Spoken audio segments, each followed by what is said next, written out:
Hey everyone, how's it going? I am iamxeracon and I am back once again. As you know, Skyward Sword is getting a remaster for the Nintendo Switch. I personally have no interest in this game, but if you do, good for you. I hope you enjoy it when it releases. However, there's an elephant in the room that people seem to want to ignore: the $60 price tag. People are justifying it and defending Nintendo for this, just like with the Mario 3D All-Stars game, which, by the way, if you're looking to sell this for a boatload of money in the future, we're approaching the final month, so get your copies to sell while you can. But as for Zelda, let's just dive straight into the heart of the matter. The first tweet we'll be looking at says this: YouTubers argue that Skyward Sword $60 is anti-consumer. Why? Just because it's an older game? Actual time and work was spent on this. Visuals remastered in HD for the first time ever. Motion controls redone for Joy-Con controllers. Traditional button controls created. So, to start off, let me answer the question right away. Yes, it is overpriced for an older game.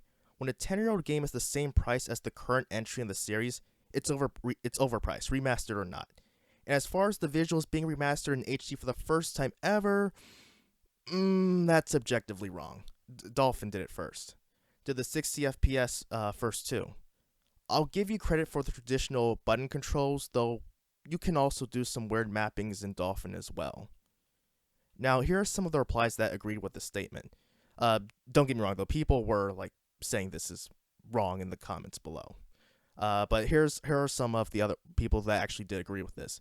I think a lot of people don't realize how general business works. Even if you don't think that's enough to justify $60, the fact is that hundreds of people worked on this, and they need to be paid.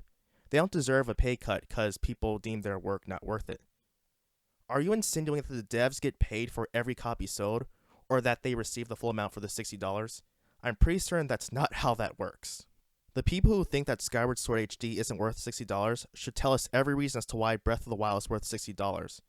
First off, what the heck does this even mean? Second, why should a decade-old game cost the same price as a 4-year-old game? I mean, Breath of the Wild shouldn't be $60 now. I mean, yes, that I think that at least I hope that a lot of people think that, but at least there's more reason for Breath of the Wild to be $60 since it's a brand new game, or, well, it's newer than Skyward Sword, but Skyward Sword, that's 2 generations old. It should not be $60. Next one. Not to mention they also boosted the frame rate to 60 FPS. That alone is a massive upgrade. I think that might be the first 3D Zelda to run at 60. Yes, 60 FPS is a huge difference from 30 FPS, but to say that it's worth $60 it's ridiculous. 60 FPS shouldn't be some extra feature. It should be the standard. The fact that it's being treated this way is wrong. It's just wrong. Most people aren't cognizant of the actual time/work that's involved in even direct ports, much less remasters that introduce quality of life improvements to the original game. They're quick to generalize and use snappy buzzwords to dismiss effort, lazy being a favorite. I don't think that people have a problem with the existence of this port, well, except for those who went to the other Zelda games. The problem isn't that Nintendo is being lazy. The problem is that they are overcharging for this product. And you know what? I can make a statement like yours as well. Most people aren't cognizant of the actual time/work that's involved in emulation, much less texture packs and mods that introduce quality of life improvements to the original game. They're quick to generalize and use snappy buzzwords to dismiss effort, piracy being a favorite.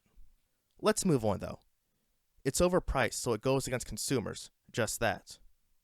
Video games have always been underpriced. $60 sounds like a lot even for a remaster, but video games easily could cost upwards of $90 for the amount of work involved. Yes, even a remaster. Video games are one of the biggest forms of entertainment in the world. It's not the niche hobby that it once was. Multitudes of people are buying them, so that will increase sales and revenue. There's no reason to increase the price when people are already going out and helping games break even on release date. It's perfectly justified. Nintendo keeps the value of their premier IP high and gets to charge these prices as a result. At the end of the day, folk will pay, and if enough folk make it profitable, then its price was justified. All I'm going to say in response to this is, scalpers, this is your market. Do what you will, have as much fun as you want. Don't forget 60 FPS. Everything is now buttery smooth this time. Nintendo fans when a Switch port is running at 30 FPS. Wow, I can't see a difference. Stop whining.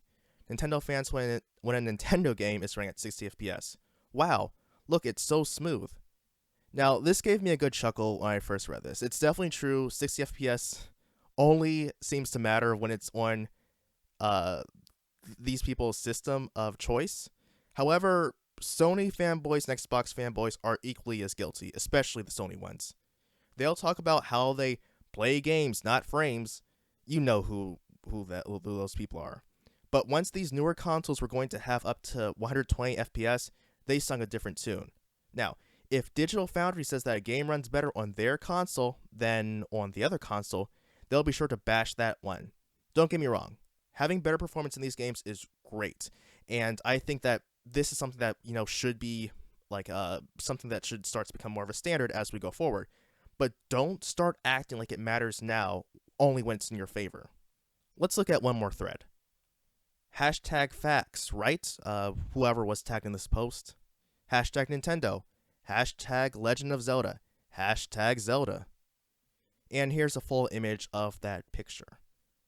He then goes on to say, first game listed in the Amazon bestsellers list. Hashtag just saying. Right. As if being a bestseller means that the game is good or worth the price because it's a bestseller. Cyberpunk 2077 was a bestseller too. Hashtag just saying. Also, if you think that the games being excused for their prices then means that it's excusable now, well, that's ridiculous. Maybe people are fed up with Nintendo's crap or are more informed based on how other remasters are priced. Heck, being in a pandemic with limited income definitely makes people more money conscious. I'm just saying. A lot changed since then. When you have full of remasters saying a consumer-friendly standard being sold in a bundle of 3+ games for the price of one, selling HD port with minimal changes comes off as greedy, and people defend it like a better price wouldn't be better overall. As if games should cost the same. Bruh, what? On what planet is Spyro, Crash, or Halo worth as much as Legend of Zelda? Talk to me when your company has been profitable for over 130 plus years. Quit trying to give Nintendo business advice. First off, Agent Nibbles was spot on. We have received compilations of games which were remade from the ground up for a cheaper price. And there are people acting like having a more affordable and consumer-friendly price is a bad thing. Skyward Sword is one game that is simply a remaster, and that's somehow more valuable because it's Zelda.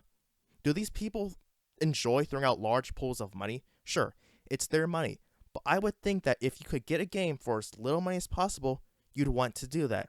There's literally no downside to the consumer's end on saving money. That's just objectively true. And one more before we close the curtain. I paid $59 for Street Fighter 2 on SNES back in the day. These kids are tripping. How is this even supposed to be a good defense? It makes sense that you'd pay $60 for Street Fighter 2 when it released. It was a new game, well, apart from being on arcade. But it's not like you were playing a 10-year-old port. Paying $60 for it now is ridiculous.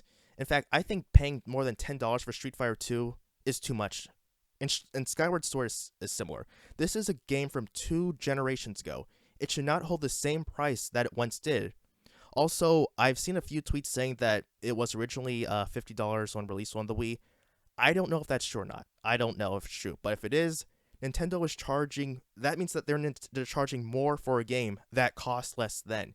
You can't even justify it being because of work and effort. There's less work involved with a port than a brand new game. This is just like Donkey Kong Country Tropical Freeze. It's ridiculous. But that's going to be it, guys. This is too much corporate chilling for one day. And as I said before, if you're happy for Skyward Sword, great. No one should take your happiness away. But let's call a spade, okay? This pricing is complete garbage. If you're interested in emulating Skyward Sword, though, I will leave a link to the Dolphin in the description below. There should be instructions on the website on how to rip the data from your disk. If you don't have a disk to use, though, I am sadly not allowed to tell you here how to get what you want. But you can find it if you search for it in your web browser. And if you reach out to me on Twitter or Discord, I can point you in a direction. So until next time, everyone, I am iamxeracon signing off. Have a good one.